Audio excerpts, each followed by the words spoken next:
नमस्कार, मैं हूं सुनीता शर्मा। न्यूज एक्सटेंशन में आपका स्वागत है। बढ़ते हैं नोएडा एक्सटेंशन की खबरों की ओर। ग्रेटर नोएडा वेस्ट की इरोज संपूर्ण सोसाइटी के निवासी लगातार 7वें हफ्ते भी शांतिपूर्ण विरोध प्रदर्शन पर डटे हुए हैं। यहाँ के बाशिंदों का कहना है कि कैंप चार्जेस की अनुचित वसूली, डीजी बिजली की कम आपूर्ति, पानी की गंभीर व दिन ब दिन बढ़ती समस्या और इरोज प्रबंधन की बेहद खराब मेंटेनेंस सर्विस के कारण वे लोग पिछले 7 हफ्तों से विरोध प्रदर्शन कर रहे हैं। निवासियों का आरोप है कि बिल्डर टाल मटोल की नीति अपनाकर समस्याओं को नजरअंदाज कर रहा है और आंदोलन रोकने का लगातार दबाव बना रहा है। यहाँ तक कि कुछ सक्रिय सदस्यों को BNSS की धाराओं में नोटिस तक थमा दिए गए हैं। आज के विरोध प्रदर्शन में वरिष्ठ नागरिक, महिलाएं, युवा और बच्चे बड़ी संख्या में शामिल हुए। प्रदर्शन इरोज सेल्स कार्यालय के बाहर हुआ। मीडिया चैनलों ने इसकी लाइव कवरेज की। निवासियों ने साफ कहा है कि यदि मांगे नहीं मानी गई तो 31 अगस्त को भी इस क्रमिक आंदोलन जारी रहेगा और न्याय के लिए वे अदालत सहित अन्य विकल्पों पर बात करेंगे। आज फिर ये 7वां हफ्ता है हमारे शांतिपूर्ण धरना प्रदर्शन का और मूलभूत सुविधाओं को लेकर हमारी बिल्डर से हमेशा डिमांड रही है पिछले 6 सप्ताहों से, और ये 7वां सप्ताह है।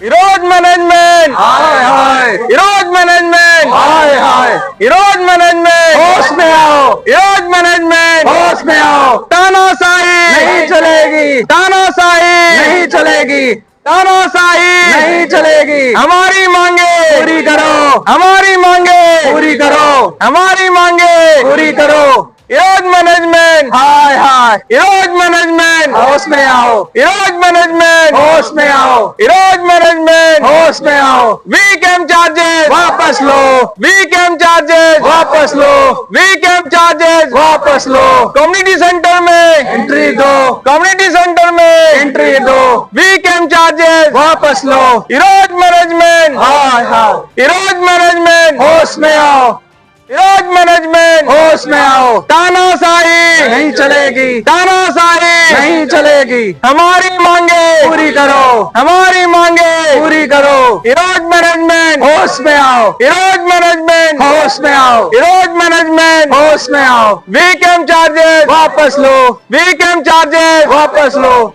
वी कैंप चार्जेस वापस लो। विरोध मैनेजमेंट, हाय हाय, विरोध मैनेजमेंट, होश में आओ। तानाशाही नहीं चलेगी, तानाशाही नहीं चलेगी।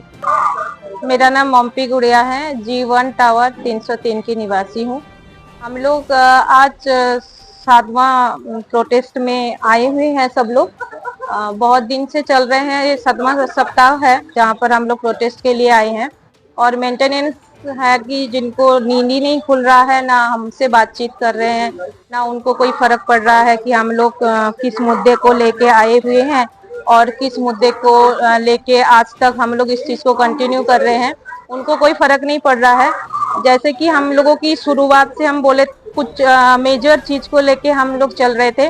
जैसे कि पहला हमारी पॉइंट था बी कैम्प के ऊपर मैंने बार बार बात किया और मेरे ही ये था कि मैं इसको लेके आगे लीगल प्रोसेस तक जाना चाह रही थी और वो प्रोसेस हमारी शुरुआत भी हो चुका है। अभी ऐसे है कि बी कैम्प के लिए हम लोग 2 बार पेमेंट कर रहे हैं। एक मेंटेनेंस के थ्रू जा रहे हैं जो कि क्लियरली मेंटेनेंस वाले को पता है, इरोज ग्रुप को ये चीज़ें पता है कि वो हमसे मेंटेनेंस के थ्रू कॉमन एरिया की इलेक्ट्रिसिटी चार्जेस ले रहा है। फिर वो कंसेंट देते हैं NPCL को कि कॉमन एरिया का मतलब इलेक्ट्रिसिटी हमसे काटे। तो ये मतलब 2 बार काटना हमारे लिए इकोनॉमिक बर्डन है ये एक, और एक चीज़ के लिए 2 पेमेंट कभी भी नहीं हो सकता है। दूसरा है आउटर वॉल का प्लास्टर गिर रहा है। कुछ दिन पहले भी 1-1.5 महीने पहले भी एक BMW कार के ऊपर प्लास्टर खुल के गिरा था। वो ऐसे तो कर रहे हैं, मेंटेनेंस उसकी भरपाई कर रहे हैं, पर उनको ये दिखना चाहिए कि जब से हैंडओवर हुआ है आज तक मतलब पुताई की काम एक बार भी नहीं हुआ है। और प्लास्टर झड़ने की यही कारण है कि इनको रिपेयरिंग वर्क चालू कर देना चाहिए इमीडिएटली इफेक्ट में, क्योंकि नहीं तो कभी भी कुछ भी हादसा हो सकते हैं, किसी की भी जान जा सकते हैं। उस दिन अगर BMW कार में कोई भी व्यक्ति बैठे हुए होते तो वो आज हमारे बीच में नहीं होता। तो आउटर वॉल का प्रॉब्लम बहुत बड़ा प्रॉब्लम है, क्योंकि बच्चे भी वहीं से गुजारते हैं। मॉर्निंग वॉक वाले, इवनिंग वॉक वाले लोग सब साइड साइड से गुजरते हैं, कभी भी हादसे की संभावना है। और लिफ्ट का सर्विसिंग पता नहीं कितने दिनों से नहीं हो रहा, कभी भी 10 दिन में 15 दिन में लिफ्ट बंद हो जाते हैं, कोई भी लोग स्टक हो जाते हैं, कभी भी किसी के साथ हादसा हो सकता है। एक लिफ्ट में डी फॉर्म लगते हैं। अगर आपकी कंडीशन, लिफ्ट की कंडीशन अगर अच्छा होता है तो हर लिफ्ट में एक फॉर्म डी लगते हैं, जो कि इरोज में किसी भी एक भी लिफ्ट में वो फॉर्म डी दिखाई नहीं देगा, क्योंकि आप अगर डी फॉर्म होता तो फिर ये चीजें नहीं हो पाता। और चौथा पॉइंट ये है कि लीकेज, जब बारिश होता है तो इतने बेसमेंट भर जाते हैं, पूरी पानी में भर जाते हैं, लोग गाड़ी निकालने में भी प्रॉब्लम होते हैं। और ये हमारी जो स्ट्रक्चर है ये बहुत ही खराब हो रहा है। बारिश के टाइम खाली नहीं, पूरी मतलब 12 महीने उसमें बारिश रहते हैं। मेरा नाम रजनीश है और मैं वाई 13-902 का निवासी हूँ। यहाँ पे हमारी मूलभूत सुविधाओं को दबाया जा रहा है बिल्डर के खिलाफ, और इसी के खिलाफ ये 7वां हफ्ता है जो हम ये प्रदर्शन यहाँ पे कर रहे हैं। मैं बस 2 चीजों पे बात करूंगा। एक हमारा वीकेम चार्जेस हैं, जो कि बहुत ही पेनफुल एरिया है हमारा। 2 जगह से हमारे वीकेम चार्जेस कट रहे हैं, एक एनपीसीएल से, और दूसरा जो वीकेम चार्जेस हमारा कट रहा है वो मेंटेनेंस के थ्रू जा रहा है। लेकिन 2 महीने पहले हमने एक नोटिस दिया था एनपीसीएल को भी और बिल्डर को भी वीकेम के खिलाफ। अब उसमें हुआ क्या कि एनपीसीएल से तो हमें जवाब मिल गया कि ये हमारे चार्जेस हैं, हम वीकेम चार्जेस काटेंगे उनके थ्रू। साथ में हमने बिल्डर से भी फॉलोअप लेने की कोशिश करी, लेकिन वहां से हमें कोई जवाब नहीं मिला।